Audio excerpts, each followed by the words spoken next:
This episode is sponsored by 30 for Freedom. What's up, Epic Youth? Thanks so much for joining us for episode 4 of our podcast. My name is Pastor Noah, and I'm so glad you're joining in, watching on YouTube. Make sure to like and subscribe. Share this video. We're so excited you're here. Just as an update, we got 30 for Freedom coming up this weekend. It's a movement to end human sex trafficking in America and all over the world. And we've been planning a lot for this. Really excited. I know these two have been planning, training, are pumped about it. Please welcome our guests, Pastor Josh and Liz Martin. Are you guys excited for this weekend? Nervous? What's going on? Yeah, excited. I am not actually running this weekend. I'll be running sometime between now and the end of the school year, but I am training to do 30 miles. And He's running the day. I've fallen a little bit behind in my training, I'm not going to lie. So I'm a little nervous, but Liz is running 30 miles this weekend. So are you ready? I hope so. I'm ready as I can be. Got a little shin splint right now, but we're working through it. Yeah. A little nervous. Praying for good weather. Yes, we're just praying everything goes well, praying for good weather. By good weather, I mean overcast, cloudy, and cool. Yeah. No, that's that awesome. Would be awesome. No, that's great. Yeah, in this episode, we're talking about relationships. Everyone's favorite topic. These two are experts on relationships, and that's kind of why they're joining us, which we're really excited about. And before we get into some rapid fire questions, we'd love to just hear maybe your guys' story, how you met, your family now. You guys are married. Yes. Yeah. Married, 2 kids. We've been married this September will be 12 years, right? 12, yeah. 12 years, wow.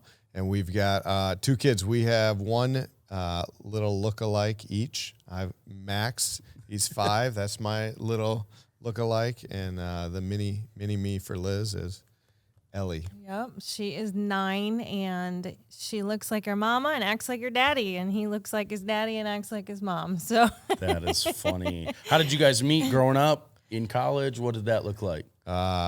Growing up, we actually went to the same church, same youth group as teenagers, middle schoolers, but we weren't really necessarily in the same friendship circle.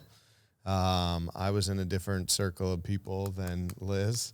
And then we went away after high school, separate states, and came back and actually got hired as 2 separate single youth pastors. Mm-hmm. And that was kind of what prompted or started our relationship. True story. But we got to back up for just a second, because in high school, he tried to date my sister. Uh-oh. My sister looks nothing like me. She's my stepsister. So she's got like dark skin, dark hair. And I always just mess with them. And I'm like, when you like brunettes. Heads up. Oh no. That is. They never actually dated. We never dated. Just to be clear. But yeah, I was in a circle of friends with your stepsister and not you. And so, yeah. It's true. You were a lot hilarious. cooler. Your friendship circle was cooler than mine. I don't know about that. But. Oh my goodness. Oh man, we're gonna hop into some quick rapid fire questions. This is a fan favorite. Everybody's wanting to know, what was dating like in the 1990s? Oh. I only lived in the 1990s for about 11 months. But well, what was dating our first date, like? he came in his horse and buggy. I wish I could have got a date in the 90s, but I tried. I was unsuccessful in the 90s to get a date. Okay, the 90s were the best decade there ever was, first of all. Everybody's trying to redo the 90s right now. The 90s are coming back, and I wish they would stay in the 90s. It was actually 2007. Okay.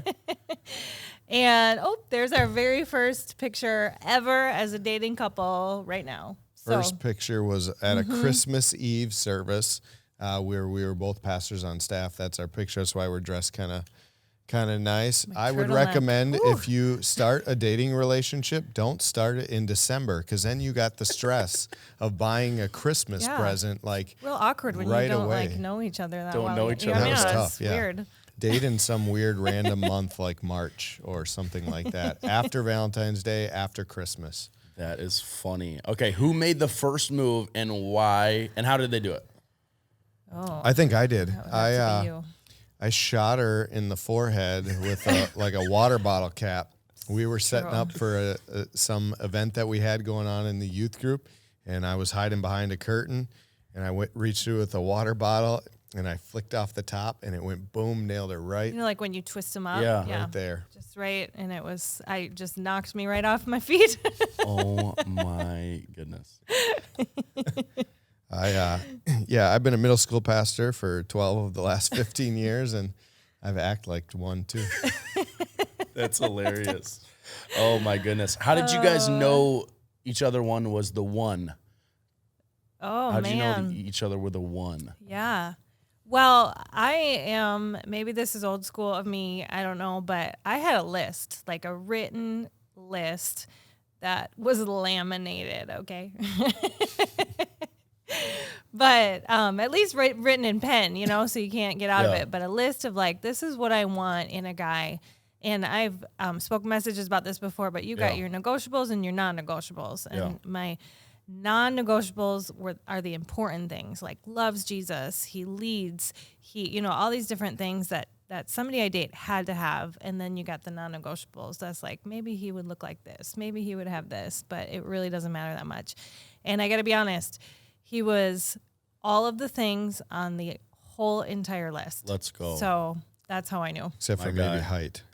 That wasn't on the list. I don't know. Height wasn't on the list? Oh, that's good. It was a preference, but yeah. With Liz, I was, when I started dating, we were both in ministry, and that was really important to me. Someone that I knew could line up with the call that I believe that God had on my life. Someone that could come alongside and be a partner in that call was something that was really important to me and that I was looking for. And, we worked as youth pastors side by side. And so obviously our callings kind of matched and naturally just lined up. And so that was a big part in recognizing that this girl might possibly be the one for me. That's great.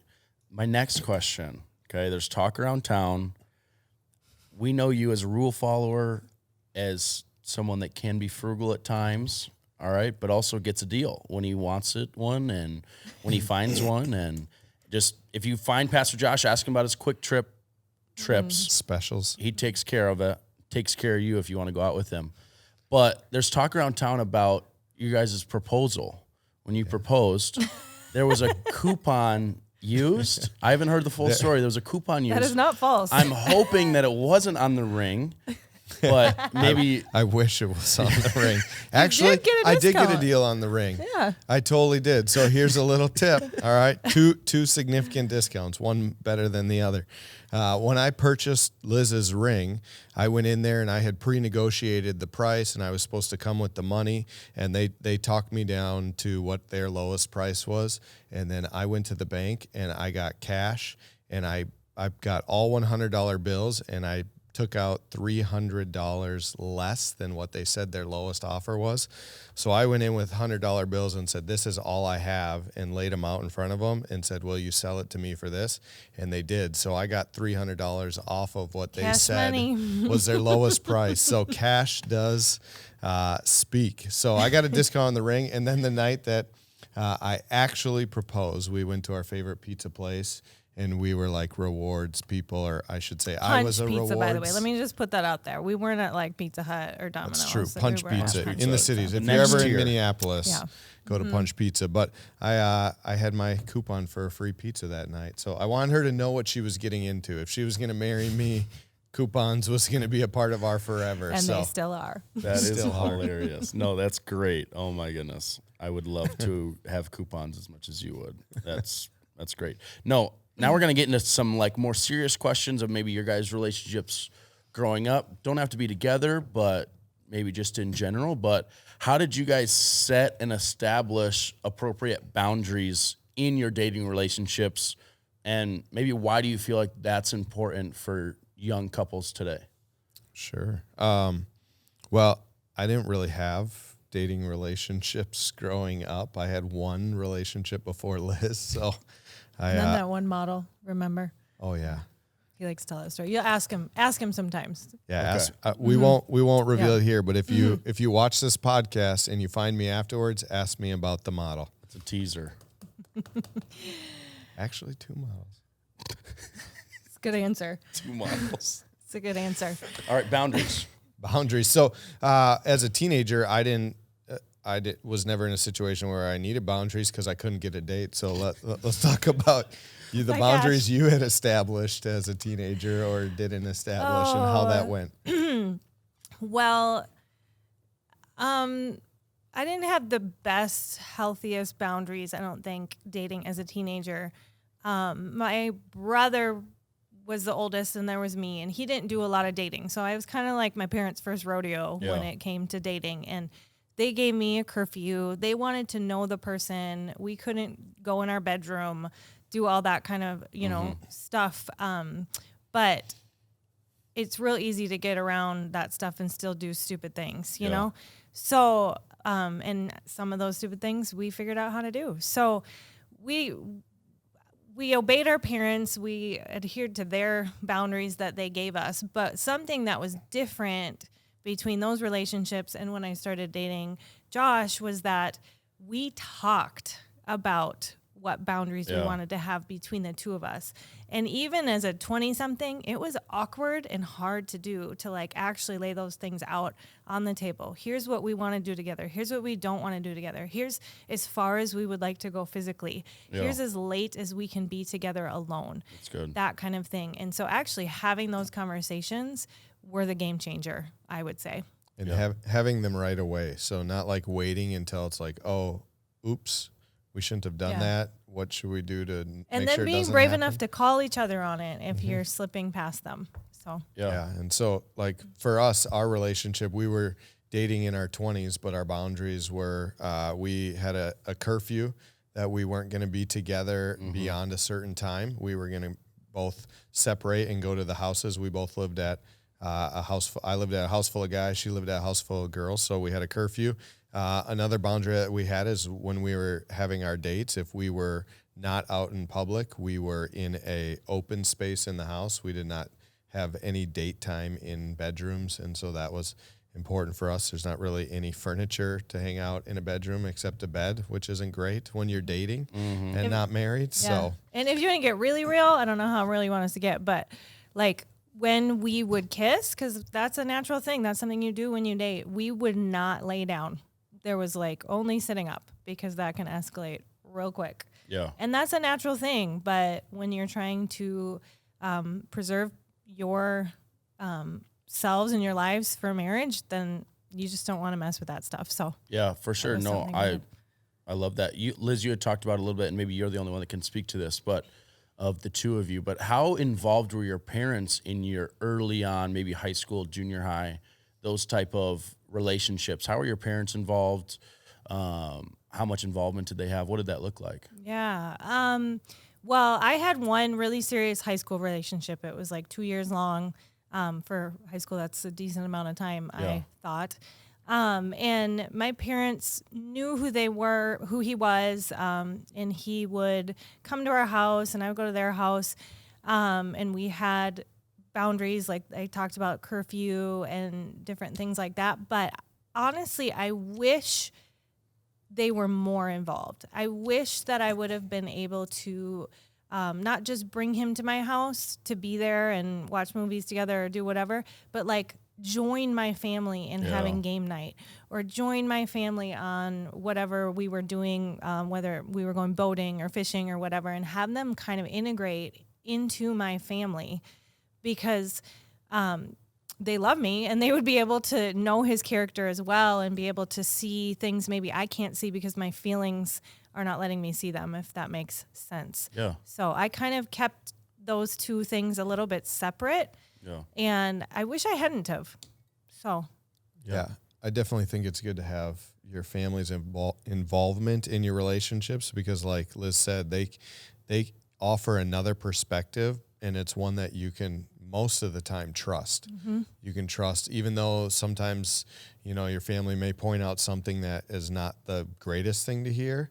They're going to do something looking out oftentimes for your best interests, and see and recognize things that maybe, they say sometimes love is blind, and that's true. When you're in a relationship, you don't necessarily, I didn't see faults in you, and you probably maybe you saw faults in me, I don't know, but you choose to not see those things unless they're humongous, but your family could see those things if they're getting to spend decent amount of time with you together in their and even friends.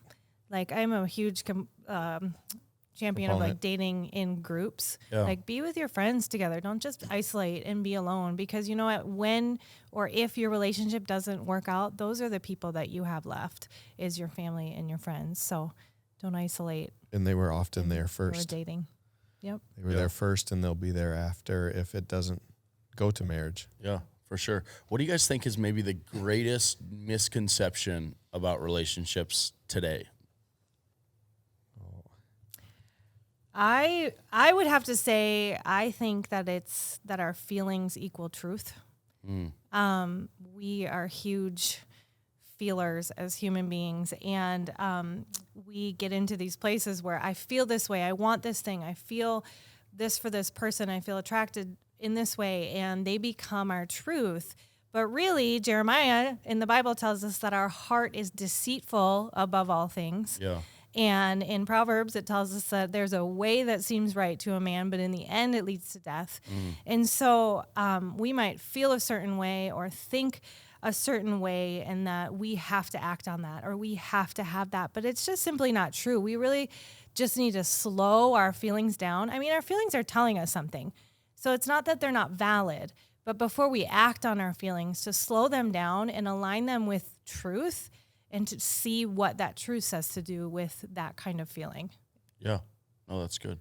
Yeah, I agree with that. I think we live in a time where, everything seems to be based on feelings, but it's not the best way to make every single decision that you are faced with is just based on how you feel. Because there's a lot of times I don't necessarily feel like getting up or going to work. Even outside of relationships, I don't always feel like doing the right thing to do, but I should be doing and choosing the right things, and sometimes that's difficult, but especially as ladies, we are feelers, and most of the time, I know it's a generalization, but we feel deeply. And so our feelings, I joke, but I kind of mean it, but I'm like, your feelings lie all the time. So don't always trust what you feel. Yeah. And another thing I think, now dating maybe isn't that big of a deal in culture. It's just like, well, just date for fun and just date for a season or for a few months and, kind of make a few good memories or, just kind of get out of the relationship what I want and then move on. But I think there's more to dating than just dating for fun. If you're just dating someone just for the fun of it, someone's going to probably wind up getting pretty hurt in that process. And I think the purpose of dating is to look for compatibility with someone who you eventually hope to end up marrying. And so not just dating for fun or to have friends with benefits or whatever is being said now, but like there is a purpose behind dating, and that is so that you can find someone that you want to spend the rest of your life with. So I think the idea is now, dating's not that big a deal. I'll just date whoever, whenever, for however long, and it doesn't really matter. But, people get hurt most often, I think, through relationships. Yeah. And it's because dating is probably not viewed as that big of a deal. Yeah. When we hear the conversation of dating to marry or dating to find the one or whatever, and we had even mentioned the one earlier, right? Is there a one? Is there a one where maybe if you start talking to somebody, maybe you meet somebody at Epic or out at school or something, what does that kind of process look like? Do I need to find out if they're the one before I date them? Do I need to, how does that unfold? Yeah, that's a really good question. It's probably a pretty common one when it comes to dating. I'm not exactly sure the best way to answer that in just a quick podcast that we try to keep under 30 minutes. But, I had one serious relationship before Liz. I was in a ministry training school, and I asked God a bunch of times before I pursued the relationship. Can I date her? Is this the one for me? And, it was months of prayer before I took a step, and that was probably just so I could build up the courage to ask her out. Yeah. But I felt like I got a green light from God. And so, it'd be easy for me to think, well, yeah, this is the one. But I think although I did not end up with her, I don't believe that I misunderstood God in giving me a green light to go ahead with that relationship. I think I learned a lot from that relationship, a lot of what I wanted in a future spouse, and also things that I didn't want or wouldn't be a good compatibility with me. And so was she the one for me? Well, she wasn't, because I'm not with her. I ended up with Liz, and I found the one for me. Is there only exactly one person? I'm not exactly sure, because I would have thought in that relationship, in my first serious relationship, that was the one for me. And I felt like God gave me the go-ahead to enter that relationship. But then there came a point where I felt like God was saying, it's time to end this. This is not the one. This is no longer the relationship that I have for you, because it's distracting you from pursuing the plans that I have for you. So, that's good. And I think, especially as a Christian people, we can get caught up on details like that. But something to remember is that God wastes nothing, and so whether we know the plan ahead of time or not, nothing about that was wasted for him. He learned things. He grew closer to the Lord. He was able to act in obedience to something that the Lord said, and that grew him and pushed him towards God. So nothing was wasted there. And so sometimes I think we get caught up on trying to have all the answers before we move forward, when God's just saying, move forward and I will have my hand on this, So I don't know that I would say that there is the one either. I think that there's wisdom in dating. I think that you take the things you know about yourself, or maybe that God's even shown you about who you are going to be or called to be or supposed to be, and you do your best to use wisdom to find someone that you can take on that journey along with you that fits it. But don't get so caught up on that choice on your own. Just keep pursuing the Lord and keep listening to what he's saying, and he will lead you and he will guide you into that next step, just like he did with Josh. Yeah, and I think it's really easy, and I probably was there to be like, oh, I got to find the one, I got to find the one, I got to find the one. But something that I'm sure I heard in the last 10 years, and something that I've often communicated from a platform, is instead of focusing all of our energy on just finding the right, perfect person, it'd be better off if we put our energy into becoming the best person that we can be and who we are. And so we often are like, well, we want to find the perfect person. And if you wanted to like put it on a ranking system, I want to find a 10, but here we are, and in our state and in our condition, we're like a 4 or a 5. Well, we're not going to be the person that anyone's really looking for, because we're so worried about the other person, which we can't really do anything about. It's kind of like, well, I hope I get lucky and find this, magical, perfect person. Instead, we should work on becoming the best person that we can be, and put our trust in God that he's going to bring around the best person for us to be with. But we can't do anything about creating the best person for us. So, but we can work on becoming the best person for a future relationship. And so energy would be better spent probably becoming the best one that you can be for your future spouse. Yeah, no, I always heard growing up, become the person you're looking for is looking for. That's how I heard it. Yeah. And I think even what you were saying, Liz, is the purpose of the process is to find that person. And there's a reason you don't just meet somebody at Applebee's on a Wednesday night and you marry them the next day. You know what I mean? It's that process and working through that we find out if this is the person for us, and if we can spend the rest of our life with them, and if we can make that decision, that permanent decision of marriage, heavenly marriage before God, that I'm going to spend the rest of my life with this person. So, no, I think that's great. Maybe kind of having this conversation about relationships, and obviously us being pastors and on staff and at a church, and we can be open and honest about things we've done wrong in the past, or how the church has handled things differently in the past. How do you feel like the church has handled maybe relationships or talking about relationships? And how have we handled that in the past? Not us, but the church. Sure. I think in some settings, the church kind of avoids really getting into relationships. I guess people probably view it in in the extremes and judge the church based on extremes. Either they're too much in the business of relationships and the message of purity and holiness, or they just avoid it altogether. Yeah. And I think the best place to be, and where we try to be, is in the middle. You know, we want to speak from the Bible. We want to speak truth. We want to speak to relationships. We don't want to avoid the topic and the subject that people care about, and that is a big deal. But I think the church gets a bad rap when it comes to how they handle relationships, because people are just looking at the extremes or maybe the loudest voices when it comes to the subject of relationships. Yeah. I mean, I think we're doing better as a church of really just taking a look at that and being intentional with it, instead of just, I'm scared to have an answer because I don't want to be responsible for messing this up, or for, as a church leader. So we avoid, like Josh said, we avoid it, or we just go, this is black and white. But people are often in their struggles in relationships in the middle, like he said, just in the middle. And that's what God did all the time, is he walked right into the middle, the messy middle with people. And so I think we're doing better at it.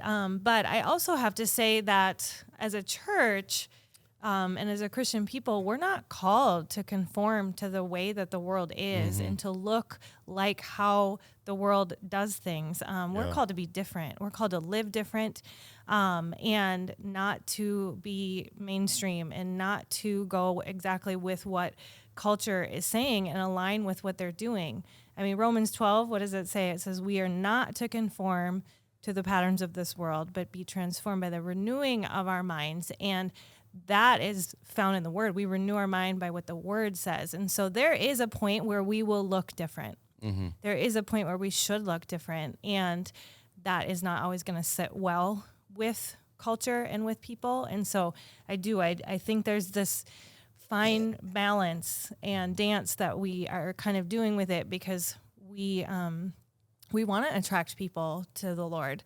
But we also want to remain in this space where we are living the way that we are called to live. So that's great for sure.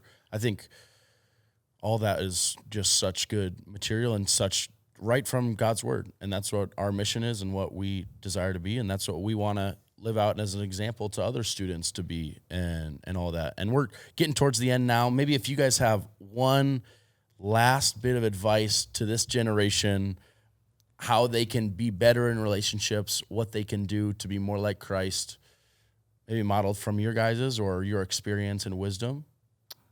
Yeah. I just would say, as you date, we know you're going to date. Like, here's the thing. We can stand up there and be like, don't date, because it's a waste of your time, or you're going to get hurt, or whatever. I'm still going to say it. It's so much money and it's so much drama. If you consider the goal that he talked about before, the goal of dating is to find someone to spend your life with, then yes, that's a bit on the younger side. Be friends. Have friends that are the opposite sex. Have friends that you're getting to know, so you can try to figure out who you like and how you like them. But we know you're going to date, okay? And we're not going to fight that battle unless your parents are like not letting you. Then you need to honor your parents. But I would just say to date smart, to be wise, to take wisdom with you into it, to continue to become the one, and do your best to pursue the Lord and listen to him as he guides you in it. I mean, Josh had to be obedient when God said this, you need to step out of this relationship. And that's a longer story, but you did not want to. You fought that. You did not want to, and there was moments where I was dating and I knew in my heart that these were not the right guys for me. They did not align with who God was in my life. They were not going to lead me in my relationship with the Lord, if they even loved the Lord at all. And I knew that.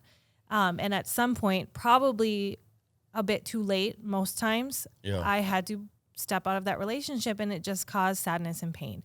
So being honest with yourself as you date, being wise as you date, and moving forward mostly with your relationship with the Lord, putting more energy into that than your relationship with anybody else. Yeah. Yeah, keep God first. He should be first before you start a relationship, and all through the process of relationship. It's easy to make the relationship the number one thing in your life, but if you keep God first, He will keep you, and He will guard you. The Bible talks in Proverbs chapter 4, verse 23, that above all else, we're supposed to guard our heart. Yeah. And so the heart is an important thing. It's valuable, it matters, it's significant, and God is the best person to allow full access to your heart. And when it comes to relationships with other people, take your time when it comes to exposing all of your heart to them. Yeah. And make sure you're protecting that, and you protect your heart best by keeping God at the center of your life and of your relationships. We like mystery anyways, right? Like the mysteriousness of the girl or the guy. So keep some back, like you said. Yeah. Yeah. No, thanks so much, guys, for joining us. I know me and my wife, Sydney, just want to model our relationship after you guys and your wisdom and experience and all that, and are so grateful to serve on the same team as you guys. And if you're out there and you're watching this and maybe you're an Epic Youth student or a young adult at our church or somewhere, just anywhere, feel free to reach out. Josh and Liz are the best people, and they have so much more wisdom that we could contain in this podcast. So please reach out to us. If you have any conversations, maybe you can't talk to your parents about it or you don't feel comfortable, maybe come find us, and we'd love to have that conversation with you. But drop a like, drop a comment. So thankful for you watching. Make sure to keep up with everything we're doing on social media. Follow us. We love you guys. Have a great day. That's a wrap.